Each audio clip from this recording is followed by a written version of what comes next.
Hello, friends and family.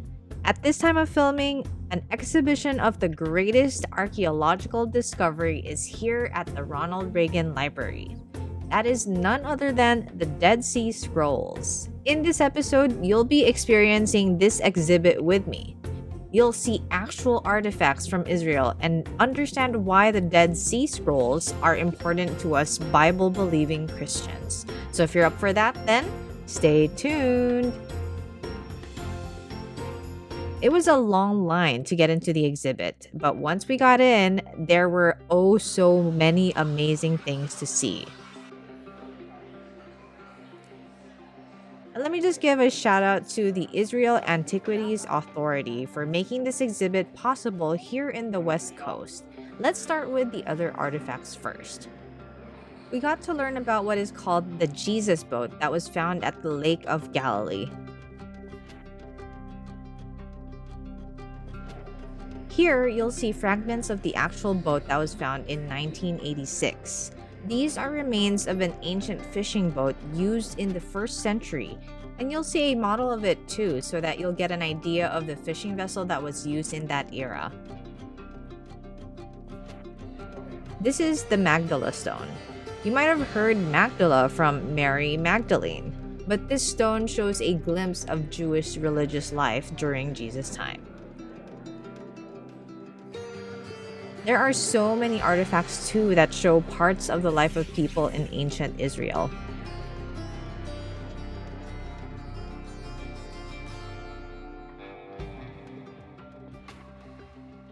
Footwear, pottery, shekels, which was their money, and so much more. So what are the Dead Sea Scrolls? No, they're not sea scrolls that are dead. They're scrolls found by the Dead Sea.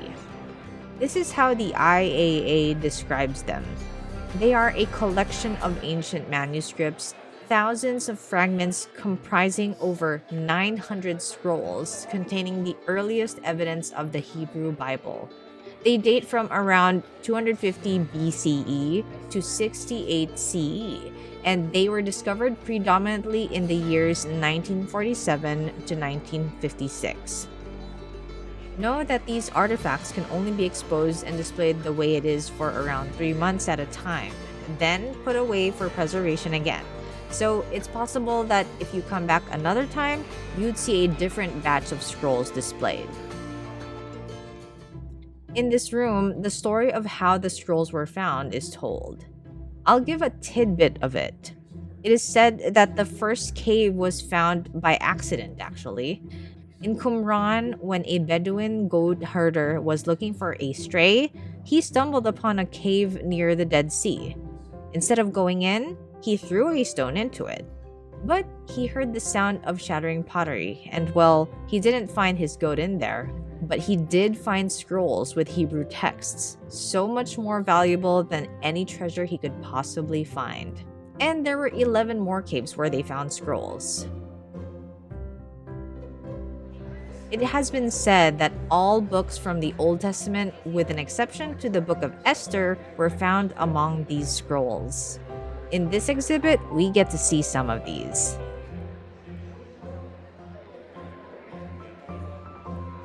Now here's one that I got super excited about. The Scroll of the 10 Commandments.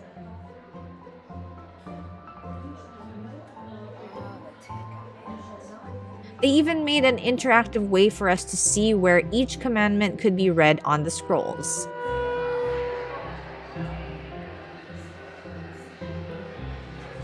I am the Lord your God, who brought you out of the land of Egypt, out of slavery.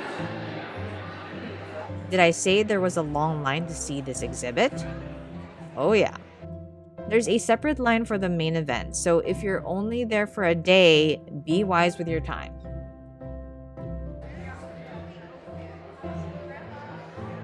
It says here that the Dead Sea Scrolls contain more copies of Psalms than any other biblical book. It's so mind-blowing. This is like really long compared to the other ones, huh? Yeah. Another cool exhibit was the history and process of how archaeologists put these fragments together. And that's what me and the hubby are doing in this part.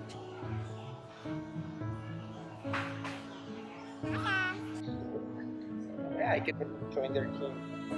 Lastly, we got a chance to see a replica of the Western Wall, which is part of the Temple Mount. It's one of the holiest sites where the Jews are allowed to pray.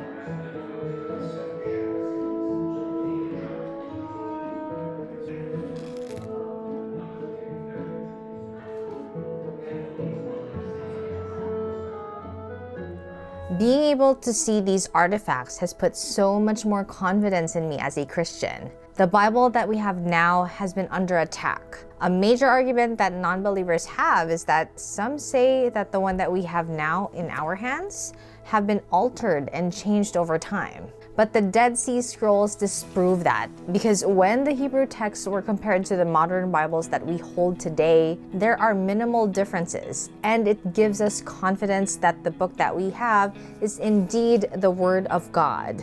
Even as I edited this video, I'm still mind blown that I got to see the Dead Sea Scrolls. And as I was reading the Bible, I found Isaiah 40 verse 8, where it says, "The grass withers, the flower fades, but the word of our God will stand forever." It is so appropriate because among the 900 scrolls, it's the book of Isaiah that we have a complete copy of from the 1st century. But aside from that, this verse has been proven true because despite many people and empires trying to destroy the faith that we have and the Bible that we have, His word still endures till this day, and may we be encouraged by that. Now I want to ask you, what convinces you that the Bible is true? Share your thoughts in the comments below. Also, if you learned from this video, give it a like. For more content, subscribe and hit the bell. Our hope and future is in Jesus. See you in the next video.